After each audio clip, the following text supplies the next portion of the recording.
नमस्कार, आज की बात में आपका स्वागत है। आज सबसे पहले मैं आपको बताना चाहता हूं कि कल शनिवार को आपकी अदालत में मेरे मेहमान होंगे बीजेपी के अध्यक्ष जगत प्रकाश नड्डा। और नड्डा जी का यह शो इसलिए खास है क्योंकि बीजेपी को लेकर लोगों के मन में जितने भी सवाल हैं वो सब मैंने जेपी नड्डा से पूछे। क्या नड्डा जी अपने होम स्टेट हिमाचल में कांग्रेस की सरकार को चलने देंगे, या फिर हिमाचल की सरकार का वही हश्र होगा जो कर्नाटक और मध्य प्रदेश में कांग्रेस की सरकारों का हुआ था? क्या महाराष्ट्र में उद्धव ठाकरे को फिर से साथ लाने की कोशिश हो रही है? क्या बिहार में नीतीश कुमार को फिर से पलटी मारने का ऑफर दिया गया है? इस बात में कितनी सच्चाई है कि बीजेपी ने मनीष सिसोदिया को पार्टी ज्वाइन करने का ऑफर दिया था?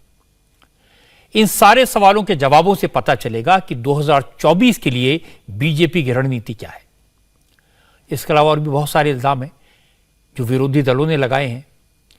क्या बीजेपी चुनाव जीतने के लिए ईडी और सीबीआई का इस्तेमाल करती है? बीजेपी चुनाव से पहले विरोधी दलों के नेताओं को जेल क्यों भिजवाती है? ऐसे सारे इल्जामात की सफाई मैंने नड्डा जी से मांगी है। बीजेपी को लेकर राहुल गांधी भी अक्सर सवाल पूछते हैं। क्या बीजेपी उनकी भारत जोड़ो यात्रा से डर गई है? मैंने नड्डा जी से पूछा कि राहुल गांधी तो कहते हैं कि बीजेपी नफरत फैला रही है, और राहुल गांधी नफरत के बाजार में मोहब्बत की दुकान खोलने निकले हैं। इस पर नड्डा जी ने क्या कहा, ये पूरा जवाब तो आप देख पाएंगे कल रात 10 बजे, लेकिन अभी इस जवाब की एक झलक आपको दिखा देता हूं। नड्डा जी, राहुल गांधी हर रोज कहते हैं राहुल गांधी भारत जोड़ो यात्रा निकाल रहे हैं, सफल हो गई, आप डर गए और आप उनको डरा रहे हैं कोरोना आ जाएगा, यात्रा रोक दो। नहीं, ऐसा कुछ नहीं है, इस तरीके की बात नहीं है। कोरोना के नॉर्म्स को फॉलो करना चाहिए, सब लोगों ने फॉलो किया, उनको भी फॉलो करना चाहिए। लेकिन हम किसी को डराते हैं या हम उनसे डर जाते हैं, ऐसा कुछ नहीं है। बिल्कुल वो आराम से अपनी यात्रा जो उन्होंने इतनी लंबी यात्रा की है, अच्छी बात है। वो कह रहे कि भारत को नजदीक से देखने का मौका तो मिला। वो कह रहे हैं सारी गलतियां पिछले 8 साल में मोदी जी ने की हैं, मैं तो मोहब्बत की दुकान खोलने निकला हूं। मोहब्बत कभी भी किसी दुकान से नहीं मिलती है। मोहब्बत एक एटीट्यूड है, मोहब्बत एक सोच है, और वह सोच हम रखते हैं। सबका साथ, सबका विकास, सबका विश्वास, सबका प्रयास। अच्छी बात यह कि नड्डा जी ने मेरे हर सवाल का जवाब खुलकर दिया। जितने डायरेक्ट सवाल थे, जवाब भी उतने डायरेक्ट दिए। कल रात 10 बजे जब आप ये शो देखेंगे तो बीजेपी को लेकर आजकल जितने भी सवाल हैं, जितने भी विवाद हैं, सबका जवाब आपको मिलेगा। कट्टर ईमानदार से लेकर तपस्वी तक हर किसी की बातों का जवाब मिलेगा। जेपी नड्डा ने अपने और प्रधानमंत्री मोदी के संबंधों के बारे में बहुत सारी नई बातें बताई हैं। ये सब आप देख सकेंगे कल रात 10 बजे। एक्टिविज्म की कहानियां भी मैंने सुनी है। वाइस चांसलर को उनके दफ्तर से उठा के वो अपने ड्राइंग रूम में बैठे हुए थे, कहने लगे नहीं मैं नहीं मिलता। तब मैंने कहा ऐसे कैसे चलेगा, ऐसी यूनिवर्सिटी नहीं चलती है। हमने कहा उठाओ इनकी कुर्सी, वो सोफे के साथ उठाया, उठा करके बड़े अदब के साथ उनको लेकर के मैं बाहर उनके गार्डन में बैठा दिया। अब आ तो गई हो, अब आप मिलो, इनसे बातचीत करो। ऐसा किया मैंने, इसमें कोई दो राय नहीं है। शादी जिससे की वो राजनीतिक परिवार की, कभी उन्होंने ये नहीं कहा कि नड्डा जी पीछे हटो, अब मैं आने वाली हूँ। घर में ये तो चलता ही रहता है। भारतीय जनता पार्टी के राष्ट्रीय अध्यक्ष जेपी नड्डा आपकी अदालत में शनिवार रात 10 बजे। आज विरोधी दलों ने एक और विवाद खड़ा किया, देश के सबसे लंबे वाटरवे को लेकर। प्रधानमंत्री मोदी ने आज जैसे ही वाराणसी से चलने वाले इस क्रूज को हरी झंडी दिखाई, विपक्षी दलों के नेता रेड फ्लैग लेकर इसे रोकने में लग गए। मोदी ने कहा यह क्रूज आस्था, टूरिज्म और रोजगार सबको बल देने वाला है। तो अखिलेश यादव ने पूछा, गंगा में क्रूज चलेगा तो मल्लाह क्या करेंगे, उनकी नाव में कौन बैठेगा? कांग्रेस ने कहा यह क्रूज बेकार की चीज है, मोदी गंगा की सफाई में फेल हो गए, इसलिए क्रूज दिखाकर लोगों को बहला रहे हैं। जेडीयू के नेता ललन सिंह ने कहा वो गंगा में माल की ढुलाई नहीं होने देंगे।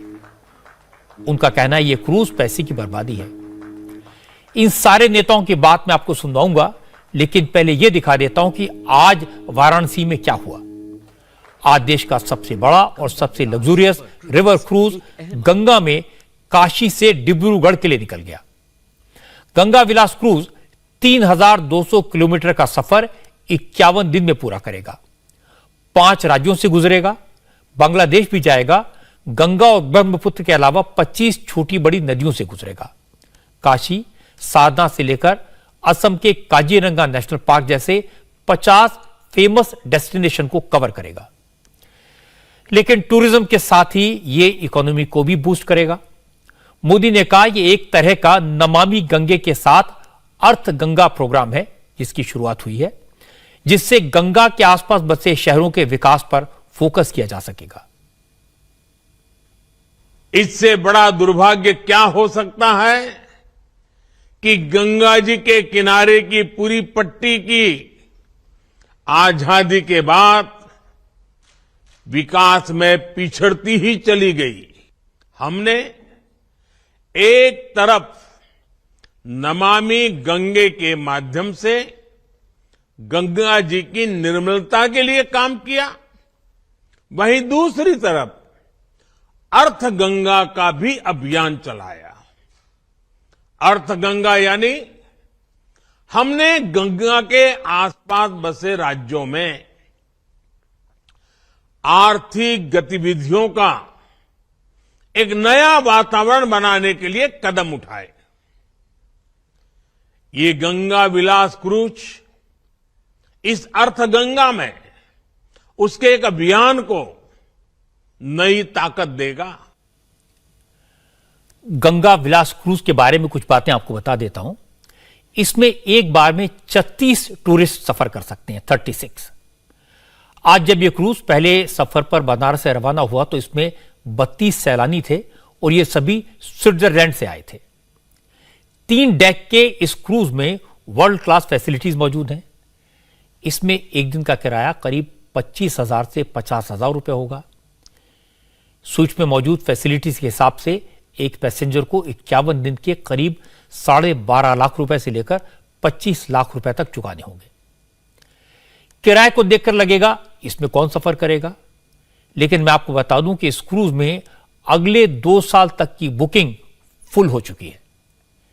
लेकिन अखिलेश यादव का कहना है कि एक क्रूज चलाकर क्या होगा। अखिलेश यादव ने कहा यह सब छलावा है। मोदी ने गंगा की सफाई का वादा किया था, काशी के विकास का वादा किया था, लेकिन कोई वादा पूरा नहीं हुआ। अखिलेश ने कहा बीजेपी पुराने माल को रंग रोगन करके बेच रही है। उन्होंने अपनी सरकार के वक्त जो बोट खरीदी थी, अब बीजेपी की सरकार उन्हीं बोट्स को अपना बता रही है। अभी तक के जो प्रयास हुए उससे मां गंगा साफ नहीं हुई है। जब तक उसकी सहायक नदियां, जुड़ने वाले नाले, उनकी गंदगी नहीं खत्म होगी तब तक मां गंगा साफ नहीं होगी। हजारों करोड़ रुपया साफ हो गया है लेकिन अभी तक नदियां साफ नहीं हुई हैं। यहां की सुंदरता खत्म कर करके दूसरी सुंदरता दिखाई जा रही है। आखिरकार सरकार को यह बताना चाहिए कि यहां की आखिरकार सुंदरता क्यों खत्म कर दी। इसी तरह नाव यहां पर चलनी थी, कुछ पहले नाव खरीद ली गई थी, और भी जिसको टूरिस्टों को सुविधा देने के लिए या लोगों को घूमने के लिए यहाँ नाव खरीदी गई थी, वो सब कूड़ा करकट हो चुकी हैं। वो शायद डस्टबिन में फेंक दी गई हैं या यहाँ से लेकर के कहीं और ले गए हैं वो लोग। मुझे बताया गया, जब मैं संगम में गया, मैं उस नाव में जब बैठा तो मैंने कहा ये सरकार ने तो बहुत अच्छी नाव खरीद ली है। तभी उसमें एक कर्मचारी ने कहा ये वही नाव है जो आपने खरीदी थी। तो जो यहाँ की अच्छी चीजें थी वो सब खत्म कर दी सरकार ने। तो ये सरकार क्या दिखाना चाहती है। कांग्रेस ने भी अखिलेश की हां में हां मिलाई। जयराम रमेश ने कहा कि मोदी सरकार पहले यह बताए नमामि गंगे योजना का क्या हुआ, गंगा की गंदगी खत्म क्यों नहीं हुई। जयराम रमेश ने कहा कि मोदी के पास इन सवालों के जवाब नहीं है, इसलिए कभी क्रूज तो कभी टेंट सिटी जैसे ड्रामे हो रहे हैं। अभी प्रोजेक्ट क्लीन गंगा, गंगा को पहले निर्मल गंगा बनाइए, अविरल गंगा बनाइए, बाद में उस पर क्रूज चलाइए। ये सब डाइवर्जनरी टैक्टिक है। गंगा की सफाई तो नहीं हुई है, गंगा में अविरलता तो है नहीं, और गंगा के अविरलता नहीं होने के कारण उत्तराखंड में कई खतरे खड़े हुए हैं पर्यावरण से संबंधित। उस पर तो कोई बोलते नहीं है। अभी क्रूज को लेकर चले हैं। ये सब दिखावा है और डाइवर्जनरी टैक्टिक है। लेकिन लगता है कि अखिलेश यादव ने और जयराम रमेश ने मोदी की बात नहीं सुनी, क्योंकि मोदी ने अपनी योजना, अपनी सोच और उसके फायदे साफ साफ लफ्जों में बताए। मोदी ने कहा कि क्रूज चलने से सिर्फ टूरिज्म नहीं बढ़ेगा, इससे वाटरवे के जरिए माल ढुलाई का रास्ता भी खुलेगा। नदियों के आसपास छोटे छोटे पोर्ट्स बनेंगे।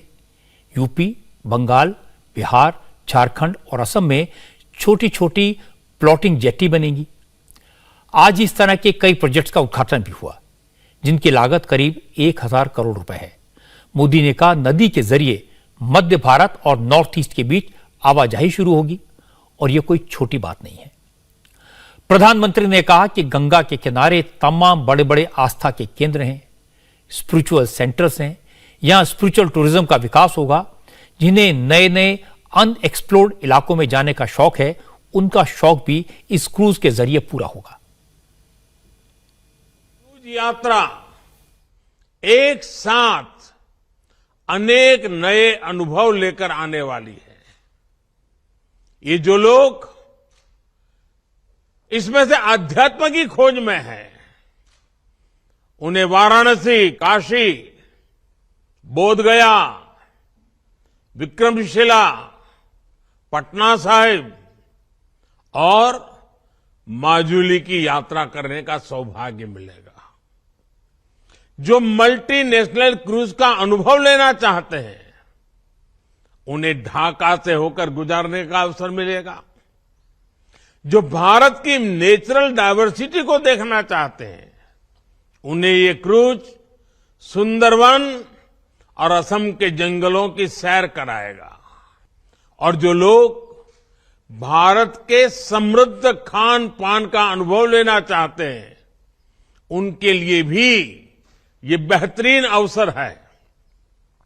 यानी भारत की विरासत और आधुनिकता का अद्भुत संगम हमें इस यात्रा में देखने को मिलेगा। लेकिन अखिलेश यादव को मोदी की यह बात भी पसंद नहीं आई। उन्होंने कहा काशी तो आध्यात्म की नगरी है, मोदी ने इसे भोग विलास का शहर बना दिया। काशी मोक्ष देने वाला शहर है, मोदी ने इसे टूरिस्ट स्पॉट बना दिया। अखिलेश ने कहा मोदी सिर्फ बड़े लोगों का सोच रहे हैं। क्या उन्होंने सोचा कि क्रूज चलने से नाव चलाने वालों का क्या फायदा होगा? गंगा में क्रूज चलेगा तो मल्लाहों की रोजी रोटी तो छीनेगा। वहाँ लोग वैराग्य के लिए, आखिरी समय के लिए, पूजा पाठ के लिए, आध्यात्म के लिए आते हैं और सीखने के लिए आते हैं। लेकिन ये भारतीय जनता पार्टी टूरिज्म और पैसा बढ़ाना चाहती है, पैसा कमाने के लिए व्यवस्था बना रही है। आखिरकार वहाँ के जो निषाद समाज के लोग हैं, जो नाव चलाते थे, नावक थे, उनको क्या लाभ मिलने जा रहा है? उनके लिए क्या सुविधाएं दी गई हैं? क्या बड़े उद्योगपतियों के लिए सुविधा होगी या बाहर से जो कारोबार करने वाले लोग हैं उन्हीं के लिए सुविधा होगी? हमारे नाव चलाने वालों के लिए क्या सुविधा होगी? और इसी तरह जब आपके गोमती रिवर फ्रंट में इस तरह की नाव चलने की कोशिश थी तो उसको क्यों खत्म कर दिया गया? अब मोदी को अंदाजा था कि इस तरह के सवाल उठेंगे, इस तरह के सियासी हमले होंगे, इसलिए उन्होंने एडवांस में इसका जवाब दे दिया था। प्रधानमंत्री ने कहा काशी के लोगों को जो फायदे काशी विश्वनाथ कॉरिडोर बनने से हुए हैं, वही फायदे क्रूज चलने से होंगे। जितने ज्यादा टूरिस्ट आएंगे, नाव चलाने वालों की कमाई उतनी ज्यादा बढ़ जाएगी। बीते वर्ष जितने श्रद्धालु काशी आए हैं, उससे हमारे नाविकों, रेडी ठेले रिक्शा वालों, दुकानदारों, होटल गेस्ट हाउस चलाने वालों, सभी को लाभ हुआ है। अब गंगा पार के क्षेत्र में इन नई टेंट सिटी काशी आने वाले श्रद्धालुओं को, पर्यटकों को एक नया अनुभव देगी। इस टेंट सिटी में आधुनिकता भी है, अध्यात्म भी और आस्था भी है। राग से लेकर स्वाद तक बनारस का हर रस, हर रंग इस टेंट सिटी में देखने को मिलेगा। प्रधानमंत्री मोदी ने नाविकों के बारे में, निषाद समाज के बारे में, मल्लाहों के बारे में जो बात इनडायरेक्टली कही, वो बात डिटेल में योगी आदित्यनाथ ने बताई। योगी ने बताया कि काशी में जो नाविक पहले हाथ से या डीजल से बोट चलाते हैं, अब उन सबको सीएनजी वाली बोट दी गई है। इससे मल्लाहों की इनकम कई गुना बढ़ गई है और गंगा में पॉल्यूशन भी कम हुआ है। गंगा के साथ अपनी आजीविका को जोड़ने वाले नाविकों के जीवन में परिवर्तन करने का कार्य अकेले वाराणसी में ही 1600 से अधिक नाविकों को, उनकी परंपरागत नावों को, जो कभी डीजल से या मैनुअली वे लोग चलाते थे, हाथ से चलाते थे, सीएनजी का किट उपलब्ध करा करके, इंजन सहित किट उपलब्ध करा करके आज नमामि गंगे परियोजना के माध्यम से एक भी नाविक ऐसा नहीं कि जो पहले की तुलना में कई गुना एक ही सीजन में वह पूरे वर्ष भर की कमाई कर दे रहा है। और मैं देख रहा था, मैं कल से स्वयं भी देख रहा हूं, इससे पहले भी और देव दीपावली के अवसर पर भी मैं देखता रहा हूं, हजारों की संख्या में नाविक आकर के आज अपनी आजीविका नमामि गंगे परियोजना की सफलता के साथ अपने स्वावलंबन की एक नई कहानी को कह रहे हैं। इसके लिए मैं आदरणीय प्रधानमंत्री जी का, काशी के सभी उद्यमियों, नाविकों और गंगा जी को अपनी आजीविका के साथ जोड़ करके अर्थ गंगा की इस नई परिकल्पना को साकार करने के लिए हृदय से आभार व्यक्त करता हूं। और इसके बाद योगी आदित्यनाथ ने एक और बड़ी बात कही। उन्होंने कहा यूपी लैंडलॉक है, आसपास समंदर नहीं है। यूपी के छोटे छोटे शहरों के जो अपने प्रोडक्ट्स हैं वो अच्छे होने के बाद भी दुनिया की नजरों में नहीं आ पाते। योगी ने कहा अब गंगा में क्रूज चलेगा, बड़े बड़े शिप चलेंगे, सीधा फायदा छोटे किसानों को होगा। अब छोटी छोटी जगहों के प्रोडक्ट सीधे अंतरराष्ट्रीय मार्केट में पहुंच सकेंगे। उत्तर प्रदेश जैसे राज्य के लिए जो हमेशा इस बात को लेकर के एक तड़प रहती थी कि लैंडलॉक्ड स्टेट होने के नाते हमारे यहां से किसी भी अपनी कृषि उत्पाद को उत्तर प्रदेश जैसे राज्य को पर्यटन की दिशा से आगे बढ़ाने के लिए या फिर उत्तर प्रदेश के सूक्ष्म लघु मध्यम उद्यम से जुड़े हुए उत्पाद को हम अंतर्राष्ट्रीय बाजार में भेजने में हमें महंगा पड़ेगा। इस दिशा से यहां के उद्यमी, यहां के अन्नदाता किसान, यहां के व्यापारी जिस बात को लेकर के सदैव इस बात को लेकर के रहते थे कि हमें महंगा पड़ेगा, हम इसमें सक्षम नहीं हो पाएंगे। विगत 3 वर्ष के अंदर देश का नंबर 1 का वाटरवे नंबर 1 प्रारंभ होने के साथ लैंडलॉक्ड स्टेट की उस अवधारणा से मुक्त होते हुए पूर्वी बंदरगाह से काशी को जोड़ने का जो ऐतिहासिक कार्य हुआ, उत्तर प्रदेश वासियों की ओर से आदरणीय प्रधानमंत्री जी का हृदय से आभार व्यक्त करता हूं।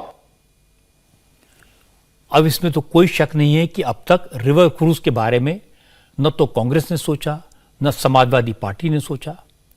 पहली बार आइडिया मोदी ने दिया और इसे इंप्लीमेंट करके भी दिखा दिया।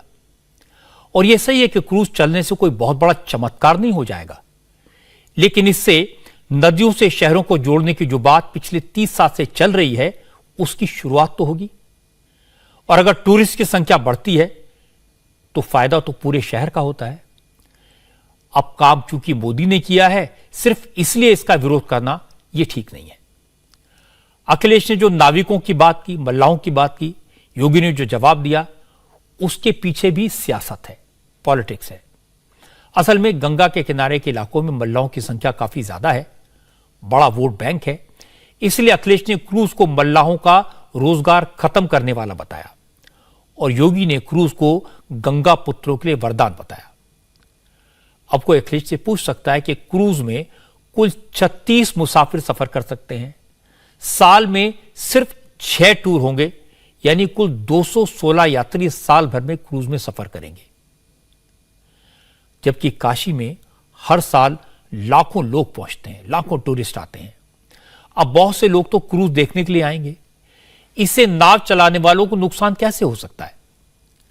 मजे की बात यह कि अखिलेश यादव जिस क्रूज को मल्लाहों का बेड़ा गर्क करने वाला बता रहे हैं, बिहार के deputy chief minister Tejashwi Yadav ने उसी क्रूज को लोगों के लिए वरदान बताया। तेजस्वी यादव ने कहा कि इससे रोजगार भी बढ़ेगा और गंगा के आसपास बसे शहरों की अर्थव्यवस्था भी सुधरेगी और इस क्रूज के जरिए टूरिस्ट बिहार के गौरवशाली इतिहास को जान सकेंगे, बिहार की ऐतिहासिक धरोहरों को देख पाएंगे। हमारे लिए खुशी की बात है कि मां गंगा के जरिए बिहार से गुजरने वाले इस क्रूज के जरिए पर्यटकों को हमारी साझा संस्कृति, अध्यात्म और गौरवशाली इतिहास से परिचय होगा। गंगा किनारे बिहार में 6 स्थलों पर यह क्रूज रुकेगा। बिहार के बक्सर, छपरा, पटना, सिमेरा, मुंगेर, सुल्तानगंज, कहलगांव में पर्यटकों को भ्रमण कराया जाएगा। क्रूज चलाने के पीछे पर्यटन को बढ़ावा देना, ट्रांसपोर्टेशन का एक अन्य विकल्प खोजना तथा सस्ती माल ढुलाई जैसे दूरगामी सोच है। बिहार सरकार ने आगमन बिंदुओं पर क्रूज सवार पर्यटकों का परंपरागत स्वागत करने, ऐतिहासिक स्थल दिखाने एवं बिहार के नदी मार्ग को सुरक्षित एवं बाधा रहित बनाने हेतु उनके अनेक कदम उठाने का काम किया है। अब तेजस्वी ने तो जिम्मेदारी से बात की, लेकिन मुश्किल है कि बिहार में तेजस्वी यादव की सरकार में उनके सहयोगी दल गंगा में क्रूज और शिप के जरिए माल ढुलाई का विरोध कर रहे हैं। जेडीयू के राष्ट्रीय अध्यक्ष ललन सिंह तो इस योजना को पहले ही पैसे की बर्बादी बता चुके हैं। ललन सिंह का कहना है कि बिहार सरकार इस योजना में कोई मदद नहीं करेगी, इसे बिहार में वो चलने नहीं देंगे। सरकार जो योजना बना रहा है जहाज का ना, वो पैसा का बर्बादी कर रहा है। वो योजना कभी सफल नहीं होने वाला है। गंगा का हालत आप लोग को मालूम है ना, कितना ज्यादा इसमें गाद जमा है, कितना भारी गाद जमा है, पहाड़ बन गया है गाद का।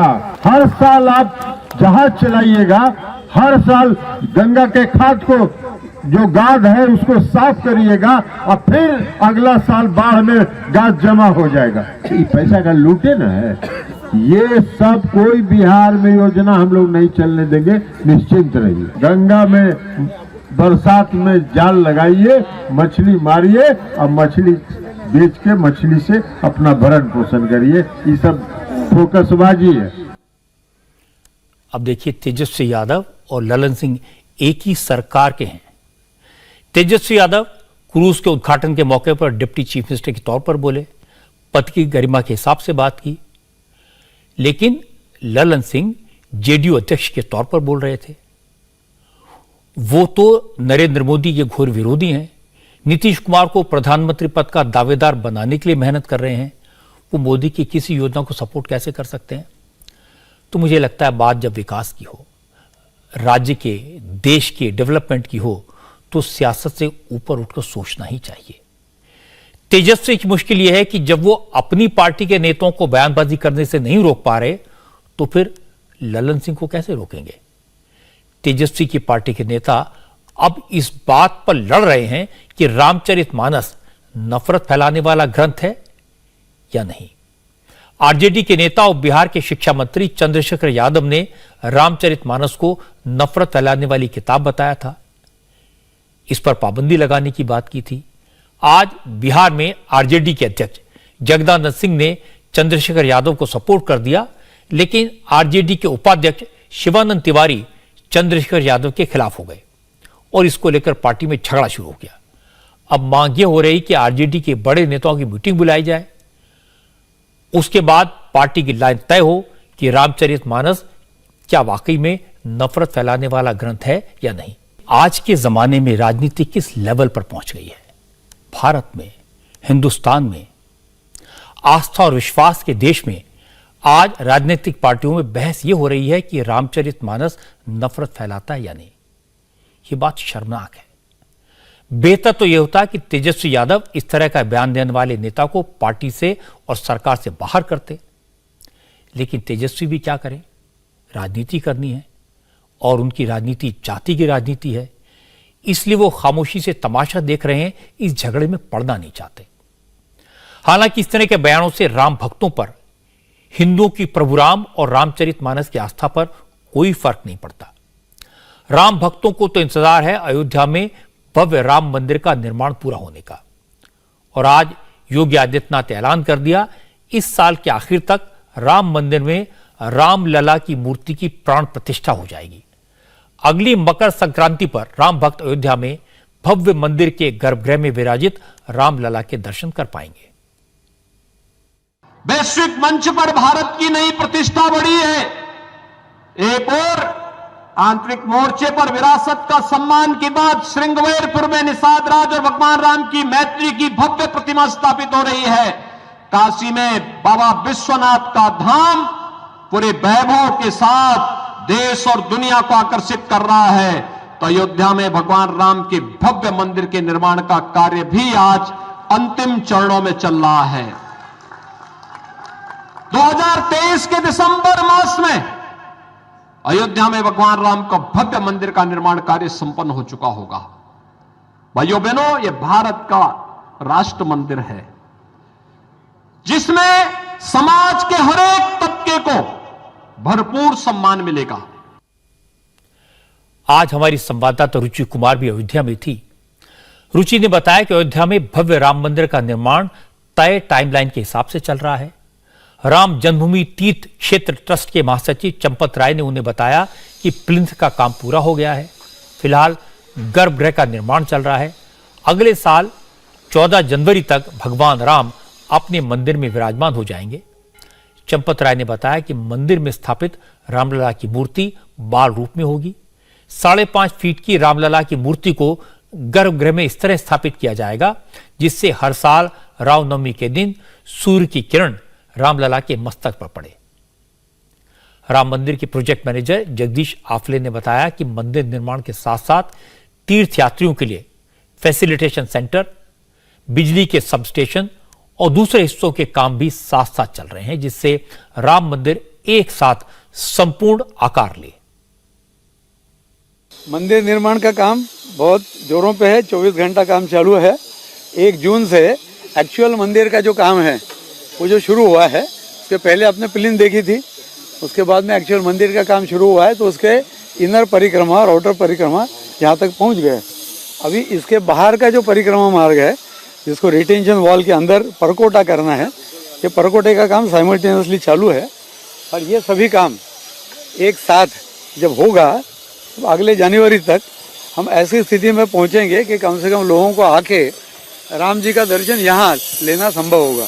ये गर्भगृह है, तो गर्भगृह किस तरह का कितना बन गया है? अंदर जो मार्बल लगाने जाने थे वो लग गए हैं या अभी लगाए जा रहे हैं? गर्भगृह का जो ग्राउंड फ्लोर है, ग्राउंड फ्लोर का आधा काम हाइट के ऊपर से आप देख रहे हैं, तो ये आधा काम हो रहा है। जैसे 26 फीट है उसमें से 13-14 फीट का काम यहाँ पे हो चुका है।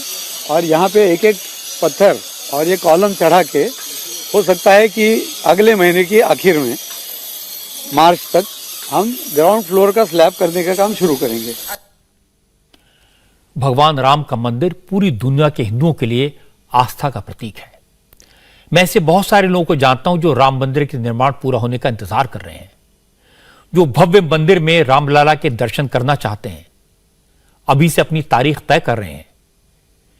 लेकिन सब लोगों को यह याद रखना चाहिए कि राम मंदिर के निर्माण को लेकर सारा काम कितने शांतिपूर्ण तरीके से हुआ है।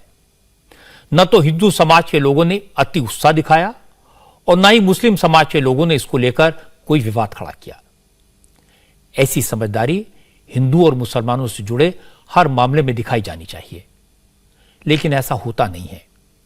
हर छोटे बड़े बयान को एक बड़ा इशू बना दिया जाता है और यह काम असदुद्दीन ओवैसी बहुत अच्छे तरीके से करते हैं।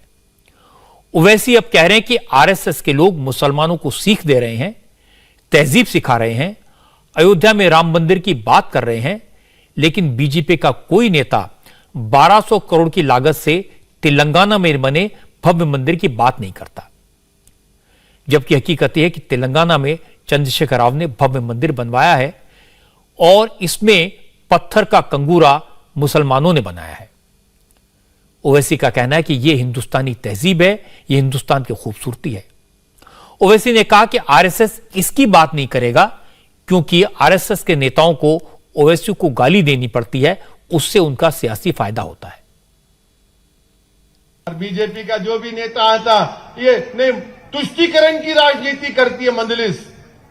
तेलंगाना को आए कि अपीसमेंट करते।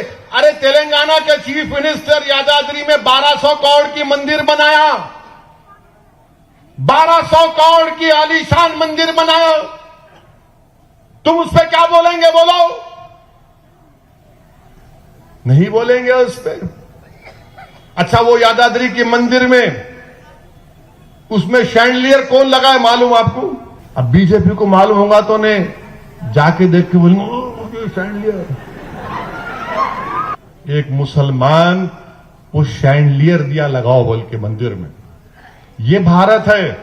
मैं तो सिर्फ इतना ही कहूंगा कि जो लोग आज इस मुल्क में नफरत को फैला रहे हैं, आप जाइए गुलबर्गा में, 200 किलोमीटर हैदराबाद से गुलबर्गा के रेलवे स्टेशन को हरा रंग किया गया था, तो वहां पर बीजेपी आरएसएस वाले एहतजाज किए कि हरा रंग मुसलमानों का, निकालो इसको। रातों रात हरा रंग को निकाल दिया गया।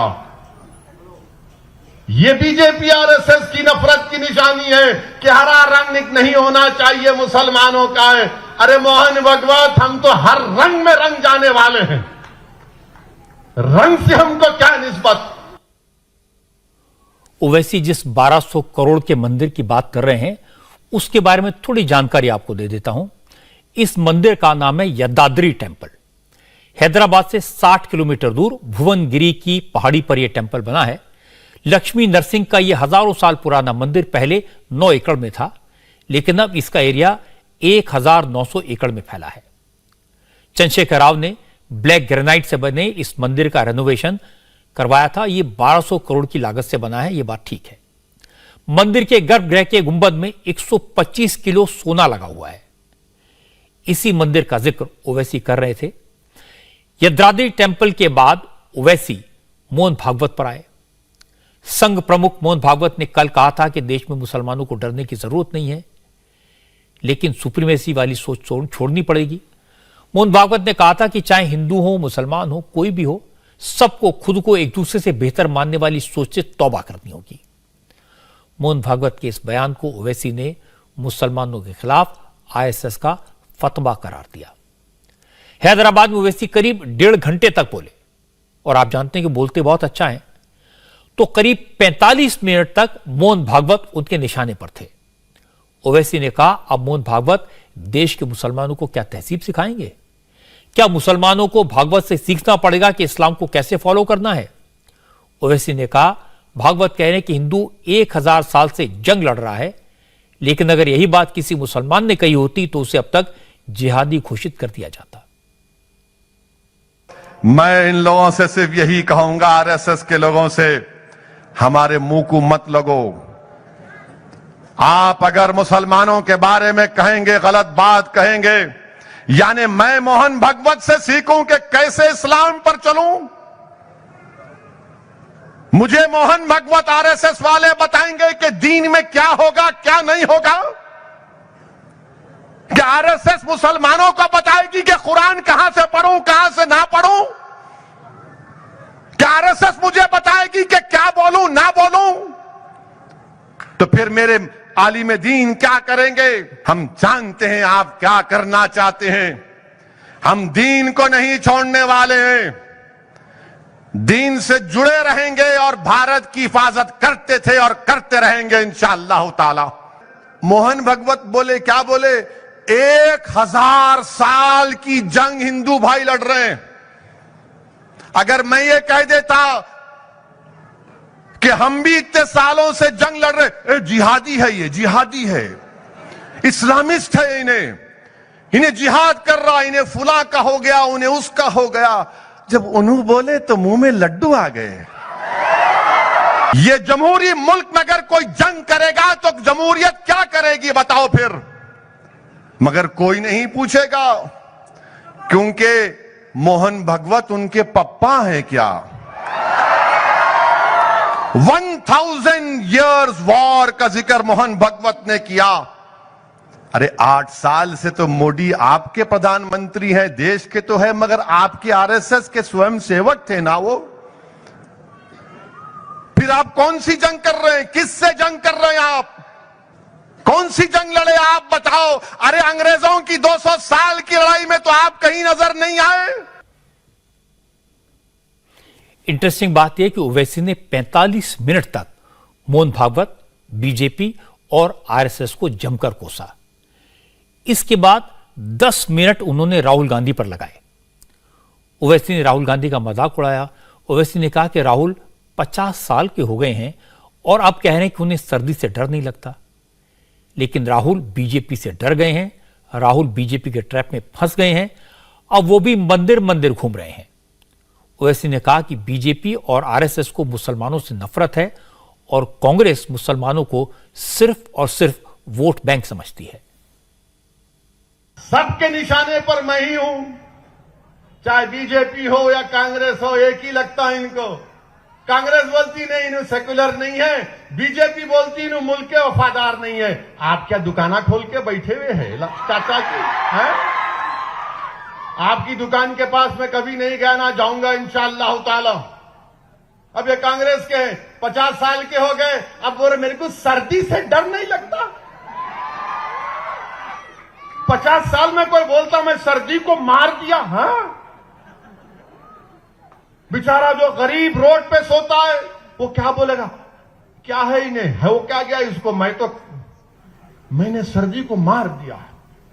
अब क्या बोलेंगे? बोल सकते हो उन्होंने अपना नाम लेके बोल रहे मैं उसको क्या बोले, मैं उसको मार दिया, मैं वो है ही नहीं। फिर तू क्या है? फिर जिन है? मैं उसको मार दिया। अगर मैं वो बोला मैं अपने आप को मार दिया तो बोलेंगे उठो भाई इसको ज्यादा ही हो गया इनको, अब चलो अब 3 दिन से बहुत दौरा कर लिया, इनको दौरे पड़ रहे शायद। ये कांग्रेस का हाल है, ये कांग्रेस का हाल है। अब इन्हों मुकाबला कर रहे, इन्हों मंदिर को जा रहे, इन्हों भी जा रहे। अब ओवैसी ने राहुल का मजाक उड़ाया। जाहिर है कांग्रेस को बात बुरी लगी। जयराम रमेश ने ओवैसी का नाम लिए बगैर कहा कि राहुल वो मुद्दे उठा रहे हैं जिन्हें सरकार छुपाना चाहती है और जो लोग राहुल पर पर्सनल अटैक कर रहे हैं असल में वो असली मुद्दों से ध्यान भटकाकर बीजेपी की मदद करना चाहते हैं। का ये कहना है कि आप हमेशा व्यक्ति पर बात करते हैं, मैं मुद्दों पर बात करता हूं।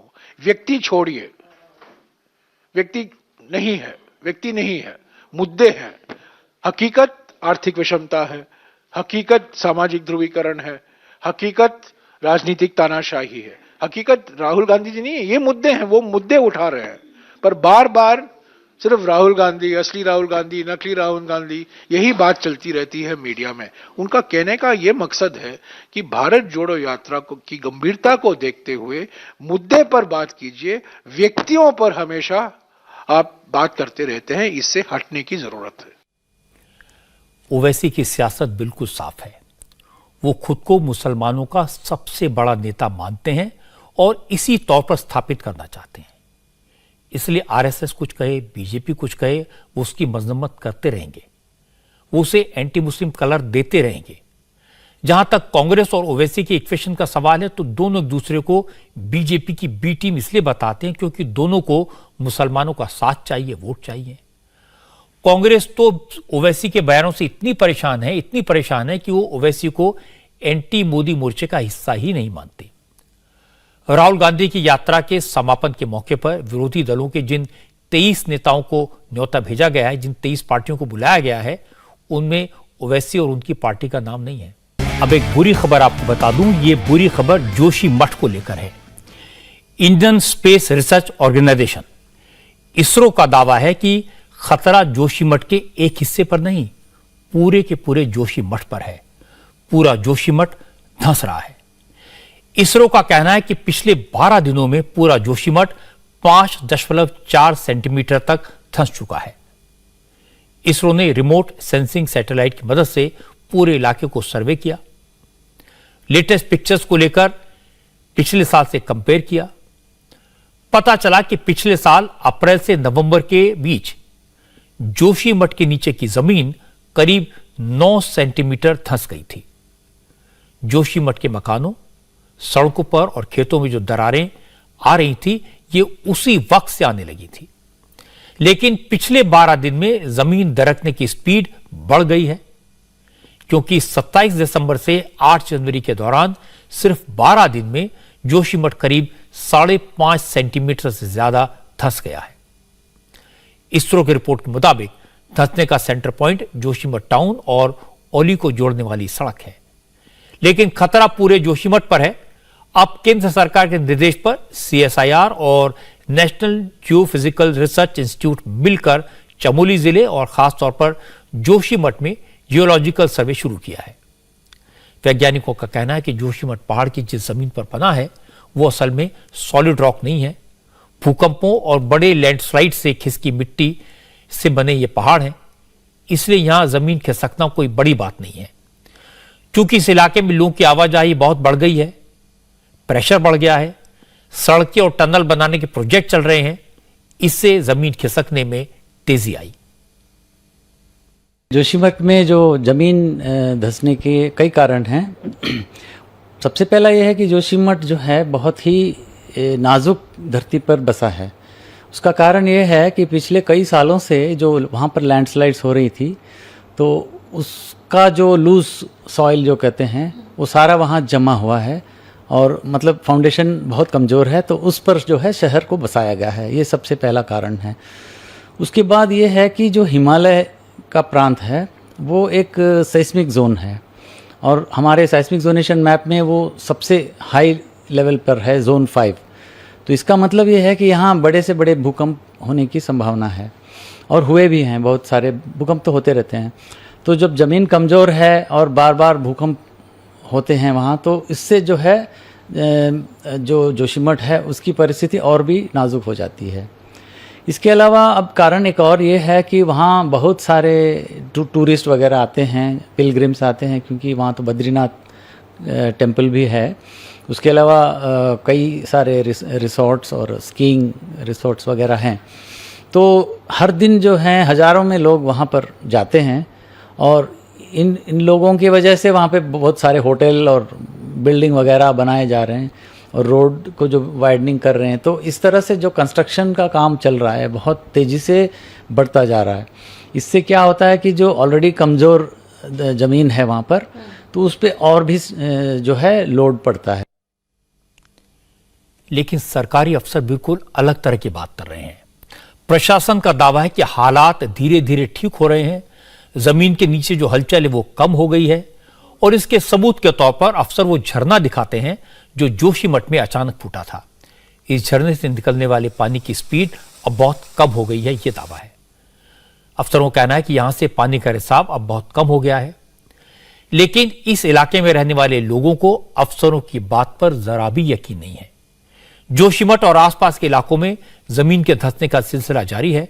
जोशीमठ टाउन से बाहर सिंहधार का इलाका सबसे ज्यादा प्रभावित हुआ है। आज इस इलाके में हमारे संवाददाता अभय पाराशर गए। अभय ने बताया कि यहां सिर्फ मकानों और सड़कों पर ही दरार नहीं आ रही, सिंहधार में खेत भी धंसना शुरू हुए हैं, उनमें बड़ी बड़ी दरारें दिखाई दे रही हैं। ऐसा लग रहा है कि पूरा मोहल्ला गर्त में समा रहा है। जोशीमठ में सिंहधार एक जगह पड़ती है। सिंहधार सबसे ज्यादा प्रभावित इलाका है। ये वही इलाका है जहां पर ये दोनों होटल माउंट व्यू और जो मलारी इन होटल है उसके नीचे जो कॉलोनी है उसके पास हम पहुंचे हैं। और यहां पर सबसे खतरे की बात यह है कि नीचे की तरफ ये जो मैं आपको तस्वीरें दिखा रहा हूं, मेरे सहयोगी अनिल मिश्रा, ये खेत कट रहा है, यानी कि जमीन लगातार नीचे की तरफ धंसती जा रही है। पूरे खेत के अंदर इस तरीके से दरारें आ गई हैं। पूरी एक कॉलोनी ऊपर बसी हुई है और जैसे जैसे ये जमीन नीचे की तरफ धंस रही है तो खतरा इस बात का है कि ऊपर के सभी मकान जो है वो भी इसकी चपेट में आ सकते हैं और नीचे गिर सकते हैं। खेत कट गया है, यहां पर जो रहते हैं उनका घर पीछे ये जो घर आप देख रहे हैं, ये घर सिर्फ इस चट्टान की वजह से रुका हुआ है, लेकिन अब खतरा इस बात का है कि जैसे जैसे इस चट्टान के नीचे से भी ये जो मिट्टी खिसक रही है, इस वजह से ऊपर के मकान भी नीचे आ सकते हैं। दरारें मकानों में पहले से पड़ चुकी है। इसरो की रिपोर्ट जो आई है, सैटेलाइट इमेजेस जो आई हैं, उसमें भी ये बताया गया है कि पिछले 12 दिनों में कितने सेंटीमीटर, करीब 5 सेंटीमीटर के आसपास की अगर बात की जाए तो जोशीमठ लगातार नीचे की तरफ धंस रहा है और खतरा अभी और भी ज्यादा है। जोशीमठ के अंदर कई ऐसी जगह है जिसमें नरसिंह मंदिर है या हेलीपैड है, वहां पर भी मिट्टी नीचे की तरफ धंस रही है। ड्रेनेज सिस्टम यहां पर नहीं है। एक्सपर्ट साफ तौर पर यह बात कह रहे हैं कि जोशीमठ के अंदर जितनी टाउनशिप यहां पर है, इतनी हैवी टाउनशिप जोशीमठ के अंदर नहीं होनी चाहिए। इतना भार है जोशीमठ के ऊपर और इसी वजह से इस तरीके की स्थिति जोशीमठ में हुई है। हमारे रिपोर्टर्स को खतरा साफ दिखाई दे रहा है, लेकिन प्रशासन फिलहाल सिर्फ उन 2 होटल्स पर फोकस कर रहा है जो कभी भी गिर सकते हैं। 2 होटल्स को तोड़ने की कार्रवाई आज भी जारी रही। एक्सपर्ट्स की सलाह पर जोशीमठ के होटल मलारी और माउंट व्यू, इनकी एक एक मंजिल को धीरे धीरे गिराया जा रहा है। काम में लगे लोगों का कहना है कि होटल्स को गिराने में कम से कम 10 दिन का वक्त लगेगा, क्योंकि इन्हें गिराने में डायनामाइट का इस्तेमाल नहीं किया जाएगा। जोशीमठ के डीएम ने बताया कि जमीन में जो क्रैक आ रहे थे, बिल्डिंग्स में जो दरारें पड़ रही थी, उसकी रफ्तार धीमी पड़ी है। सरकार की कोशिश है कि जो लोग इस आपदा से प्रभावित हुए हैं, उनकी जल्दी से जल्दी और ज्यादा से ज्यादा मदद की जाए। पहले तेजी से 2 तारीख के बाद क्रैक्स डेवलप हुए थे, 2 के बाद और उसके कुछ दिनों में, तो उसमें एक ठहराव आया है। जो पहले लगातार क्रैक्स बढ़ते जा रहे थे, वो उस तरह से नहीं बढ़ रहे हैं, और जो पानी का रिसाव भी था जेपी टाउनशिप के नीचे, वो भी काफी अब कम हो गया है। जहां 2 तारीख और 3 तारीख को 550 एलपीएम था, आज के दिन में वो 177 एलपीएम है।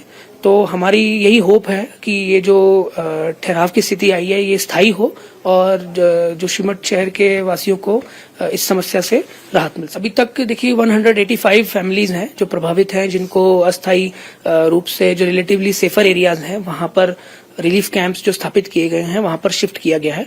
और अभी तक उनमें से 62 फैमिलीज को ये राहत धनराशि वितरित की जा चुकी है। हमारा उद्देश्य यही है कि हम शॉर्टेस्ट पॉसिबल टाइम में सभी प्रभावित परिवारों को ये धनराशि जल्द से जल्द हम वितरित करें। प्रशासन लोगों को धैर्य रखने की सलाह दे रहा है, लेकिन जिनके मकानों में दरार पड़ गई है, जिन लोगों के घरों को डेंजर जोन में डाल दिया गया है, वो अपना सारा सामान, पूरी गृहस्थी समेटकर सुरक्षित ठिकानों की तलाश में जा रहे हैं। लोग अपने घरों से बेड, सिलेंडर, रेफ्रिजरेटर और बाकी सारा सामान बांध कर अपनी पीठ पर लादकर घर छोड़ रहे हैं। मजबूरी है, क्या करें। जोशीमठ के मनोहर बाग में ऐसे कई परिवार हैं जिनके पास कोई दूसरा ठिकाना नहीं है। कई परिवारों के बुजुर्ग अभी भी घर छोड़कर जाने को राजी नहीं है। मेरे मम्मी लोगों का है ना पूरा, उन्होंने तो घर खाली कर दिया पूरा।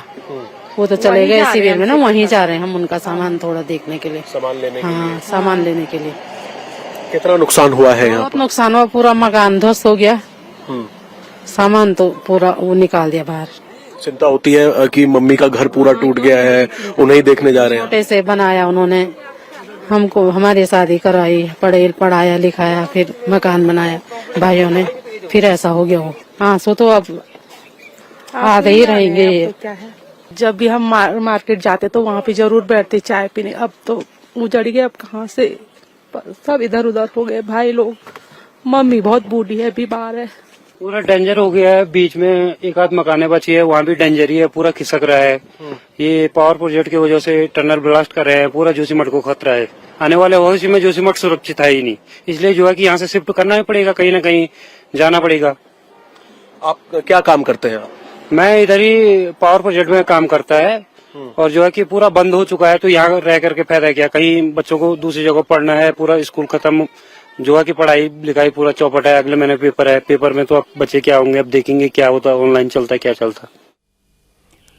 जोशीमठ को लेकर रोज नई नई बातें सामने आती हैं।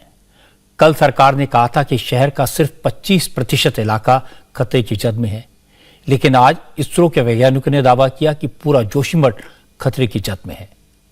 अब लोग किसकी बात पर यकीन करें, यह समझना मुश्किल है। सच्चाई तो है कि जोशीमठ का हर शख्स परेशान है। सोचिए इस वक्त जोशीमठ में टेम्परेचर 0 से नीचे चला गया है। बारिश और बर्फबारी की आशंका बनी हुई है और इतनी सर्दी में किसी के सिर से छत छिन जाए, उसके कष्ट का, उसके परेशानी का अंदाजा लगाना भी मुश्किल है। अब आपको मौसम का हाल बता देता हूं, क्योंकि पिछले 3-4 दिन जितने परेशान करने वाले रहे हैं, आने वाले 3-4 दिन उससे ज्यादा परेशान करने वाले होंगे। सर्दी फिर से अपना असर दिखाएगी। दिल्ली में पिछले 2 दिन से टेम्परेचर थोड़ा बढ़ा था, धूप निकल रही थी, सर्दी थोड़ी कम हुई थी, लेकिन मौसम विभाग का कहना है कि कल से तापमान गिरेगा, बर्फीली हवाएं चलेंगी। ऐसा इसलिए होगा क्योंकि हिमाचल और जम्मू कश्मीर में जबरदस्त स्नोफॉल शुरू हो गया है। हिमाचल प्रदेश, जम्मू कश्मीर के कई इलाके बर्फ से ढके हुए हैं। हिमाचल प्रदेश के शिमला, कुल्लू, लाहौल स्पीति, किन्नौर और सिरमौर में स्नोफॉल हुआ है। बर्फबारी की वजह से इन इलाकों में टेम्परेचर 4 से 5 डिग्री तक नीचे आ गया है। लाहौल स्पीति में टेम्परेचर 0 से 6 डिग्री नीचे चला गया है, यानी -6 है। बर्फबारी की वजह से हिमाचल में 200 सड़कें और 3 नेशनल हाईवेज को बंद करना पड़ा है। बिजली और पानी की सप्लाई पर भी असर पड़ा है, लेकिन पहाड़ों में घूमने आए टूरिस्ट इस बर्फबारी का जमकर मजा ले रहे हैं। मौसम विभाग ने आने वाले दिनों में बर्फबारी जारी रहने का अनुमान बताया है। जम्मू कश्मीर के कई इलाकों में आज भी स्नोफॉल हुआ। गुलमर्ग, पहलगाम और सोनमर्ग में जबरदस्त स्नोफॉल देखने को मिला।